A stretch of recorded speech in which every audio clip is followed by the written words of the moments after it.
ప్రజా రాజధాని మీద వైసీపీ పార్టీ చేస్తూ ఉన్న కుట్రలు కుతంత్రాలు కానీ, వాళ్ళు చేస్తూ ఉన్న దుష్ప్రచారం కానీ అన్నీ కూడా చూస్తూ ఉంటుంటే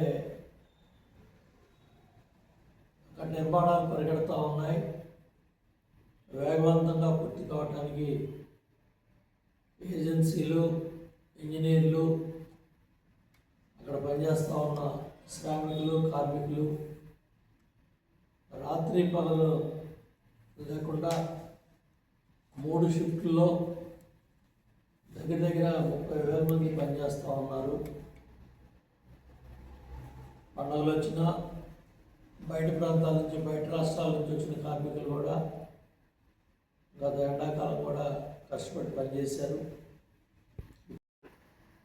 హైదరాబాద్లో పాత అసెంబ్లీలో జరిగినప్పుడు చాలా స్పష్టంగా విజయవాడ, గుంటూరు మధ్య 30,000 ఎకరాలు తీసుకుంది.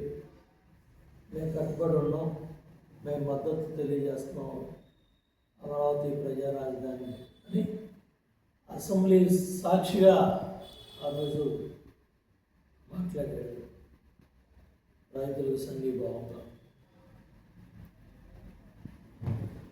14-19 భూ సమీకరణ అతని కల్లో కూడా ఊహించాల.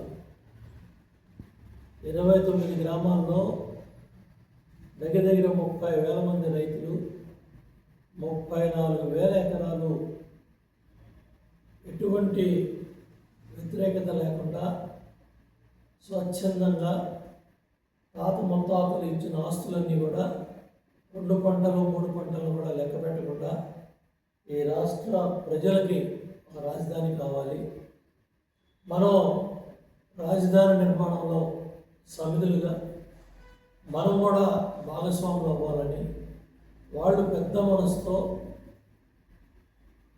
డెవలప్ చేసి ఇచ్చే ఫ్లాట్లు ఆ యానిటీ తప్ప పూర్తి మద్దతుతో భూములు ఇవ్వడం జరిగింది. పెద్ద ఎత్తున నిర్మాణాలు ప్రారంభమైనాయి. సింగపూర్ ప్రభుత్వం కూడా వచ్చి ప్రణాళికలు, ప్లానింగ్ అన్నీ కూడా ముందుకెళ్తూ ఉన్నాయి. గన్నని, మా అని, ఆ అని రకరకాల మాటలు మాట్లాడుతూ ఉన్నారు. మొన్న విజయవాడ వెళ్ళి ఇక్కడే రాజధాని అని మాట్లాడుతూ ఉన్నారు.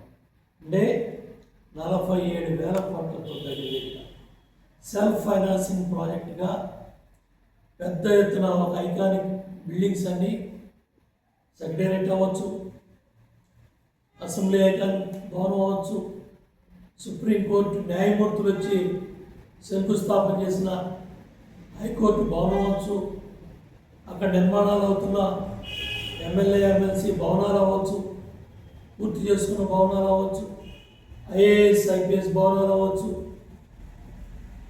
హైకోర్టు జడ్జిల ఇళ్ళ నిర్మాణాలు అవ్వచ్చు, మంత్రుల క్వార్టర్లు అవ్వచ్చు, సెక్రటేరియట్లో పనిచేసే వేలాది మంది క్వార్టర్ల నిర్మాణాలు జరుగుతూ ఉంటే అక్కడ ఏదైతే వాళ్ళ మరి ఎక్కడా కూడా లేని విధంగా దేశంలో ఒక రాజధాని నిర్మాణ ప్రాంతం అంతా కూడా మొత్తం భూగర్భంలోనే మరి అక్కడ వేసే పైప్ లైన్ కావచ్చు, మంచినీళ్ళ పైప్ లైన్ కావచ్చు, కరెంటు పైప్ లైన్ కావచ్చు, లేకపోతే ఇంటర్నెట్ కనెక్షన్లకు సంబంధించిన పైప్ లైన్ కావచ్చు, అట్లాగే డ్రైనేజ్ కావచ్చు, మరి సీపేజ్ కావచ్చు, మొత్తం రకరకాల ఫెసిలిటీస్ అన్నీ కూడా అవన్నీ కూడా తర్వాత 3 దశాబ్దాల్లో అన్ని పనులు పూర్తయ్యి వాళ్ళు కూడా ఫ్యూచర్ సిటీ విధంగా ఆ కొత్త సిటీ నిర్మాణానికి ముందుకెళ్తా ఉంటే బుద్ధి జ్ఞానం లేకుండా నువ్వు 5 ఏళ్ళు ముఖ్యమంత్రిగా పనిచేసి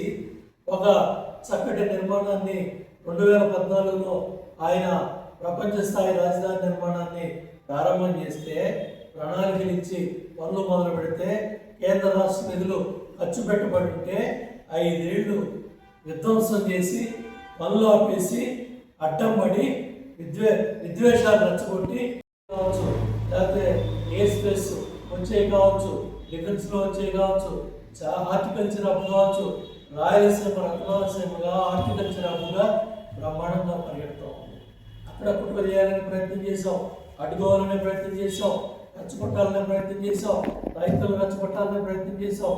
ఎన్ని చేసినా కూడా రాయలసీమ రైతాంగం నేను నమ్మలేదు. రాయలసీమ రైతాంగం నీ మాటలు నమ్మడానికి సిద్ధంగా లేదు. రాయలసీమ ప్రాంతానికి ద్రోహం చేసే విధంగా పోలవరాన్ని ఎలా అడ్డుకున్నావో తెలుసు. మత్స్యమారెడ్డి ఏంటో నీకు తెలీదు. లేదా మలయాళం అందరిని వారి నీళ్లు ఇవాళ మనసర హిందూపూరు పొందాక ఎలా వెళ్తున్నాయో కూడా నీకు అవగాహన లేదు. గండికోటలో ఉన్న నీళ్లు పులివెందులు కూడా తీసుకెళ్ళడం చేతగా నువ్వు ఇవాళ నీళ్ళ ఇవన్నీ కూడా చూసి తట్టుకోలేకే ఇవాళ మీరు ఈ విష ప్రచారాలకి, కుట్రలకి, కుతంత్రాలకి రోజు చెత్తారం మాట్లాడుతున్న మీ నాయకులందరూ కూడా బుద్ధి రావాలని తెలియజేస్తూ తప్పకుండా ప్రజా రాజధాని వర్ధిల్లుతుంది. అమరావతి బ్రహ్మాండంగా పనులు పూర్తవుతాయి. జరుగుతున్న ప్రాజెక్టులు కూడా శరవేగంగా ముందుకెళ్తాయి. 24 నెలల్లో 20 లక్షల కోట్ల పైగా పెట్టుబడులు తీసుకొచ్చి 20 లక్షల పైగా ఉద్యోగాల కల్పనలో ప్రభుత్వం ముందుకెళ్తుంది. ఏదైతే మరి సూపర్ 6లో ఇచ్చిన హామీలన్నీ కూడా అమలు చేసే విధంగా కూటమి ప్రభుత్వం ముందుకెళ్తుందని చెప్పి తెలియజేస్తా ఉన్నాం.